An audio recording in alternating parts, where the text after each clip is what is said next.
Morning, Professor, whenever you watch this. My name's Anthony. And my name is Jacob. And here's our practiced speech for you. Imagine in about 55 years from now imagine 55 years from now. It's hard to think that far ahead, but for all of us, at least us two, we'll be in our mid-70s, perhaps creeping up on that old 80-year-old mark.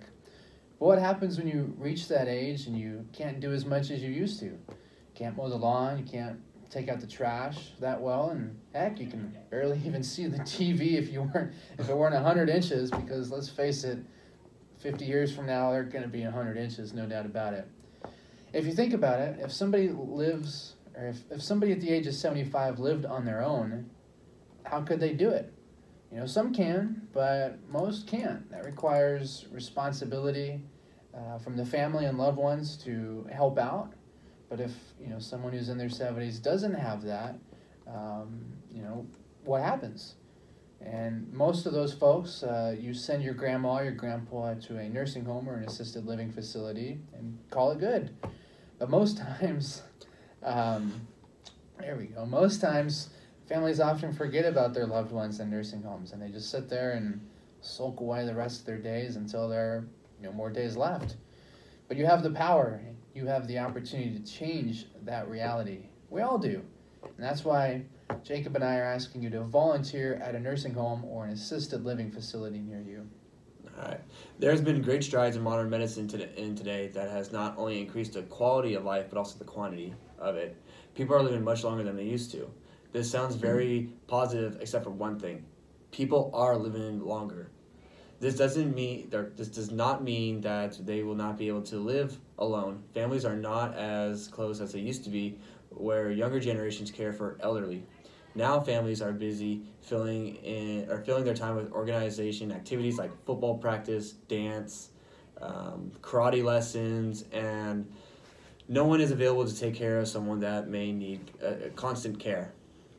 So now the norm is to find an elderly person, a senior center or assisted living facility, one that can help the elderly person with meds, any mobility issues, and around-the-clock care. It has been noted that at these facilities, sometimes the elderly residence is either forgotten by family members or there just isn't any other family around. There is a great need for volunteers to fill that void. It is stated that 6 out of 10 people, residents in assisted living, have no visitors at all. They just get the majority of it from the volunteers. Imagine that, 6 out of 10 people.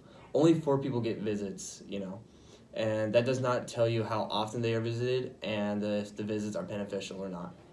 Without outside visitors, residents at the homes are depressed and give up their health They give up and their health ends up failing faster. So now, knowing that senior centers and assisted living facilities need visitors, the question is, how can you volunteer and what can you do? One very helpful resource is a website called seniorliving.org. You can either enter your zip code and the location facilities close by pop up.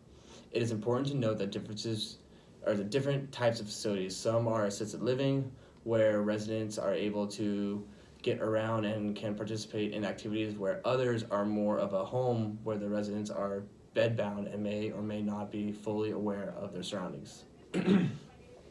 So each facility requires a different level of volunteer. Some of the many services as a volunteer can provide range from listening and talking, reading to someone, bring meals to those that are bedbound, provide entertainment, for examples like playing music, instruments, singing, comedy, playing cards, board games. After the selection process, it is important to contact the facility and speak with the activities and volunteer director. That person can give you available hours when volunteers are needed more than others are actually needed. Just some of the steps to volunteer at a senior home is to call ahead and talk to the activities director. They will tell you about what they need or how you could help. After that, they will tell you that you need to go online, or they'll give you an application that you can fill out that asks pretty general questions, like your age, name, why you volunteer, and some background questions, just so then they can protect the elderly. So then, they don't have criminals coming in and trying to take care of their elderly residents. Yeah, and helping out seniors at an assisted living facility is not only good for the seniors, but it's also super beneficial for you as well. Studies show by insert source here that helping at an assisted living facility can in fact help be good for your mental health as well as the mental health of the senior citizen. It can be an activity that promotes physical activity for the volunteer as well. In addition, it helps to bridge the generational gap, as you can learn from the seniors many things, such as what they lived through and things that you and I can only read about in history books. Furthermore, it also helps, as JJ said, to prevent seniors from having feelings of isolation, depression, and it can help prevent the onset of dementia in some, also by keeping their brains healthy and active. So actively volunteering and engaging with them is really beneficial for their health. And how would you feel if it was your grandma or grandpa that didn't have visitors at all? One thing to keep in mind as we wrap this up is this statistic, a shocking statistic found in an article on assisted living today, and it's titled "Startling Statistics Concerning Suicide Among Elderly Men," dating in January of 2019. And it says, quote, "Adults over the age of 65 represent only 12% of the population in the country, but they represent 16 to 25% of all suicides in the United States. What is surprising is that 4 out of the 5 suicides are committed by elderly men. Those numbers increased drastically for white men over the age of 85 to 50 occurrences out of every 100,000 men. So we ask you, if it were your grandma or grandpa, or heck, even perhaps us in 55 years, how would we want the final years of our lives to be? Would we want it to be in that kind of situation? Would we want to sit around and simply play bingo with the same old grumpy neighbor from down the hall who always finds a way to cheat and win at the board games until we die? Or could we go for some company?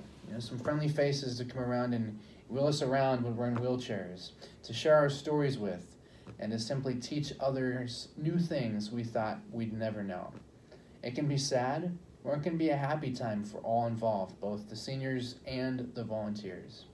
For most living in the assisted living facilities, they won't know the happy aspect as many families neglect and forget their elders. But you have the power to change that. Thank you. Thank you. Take care.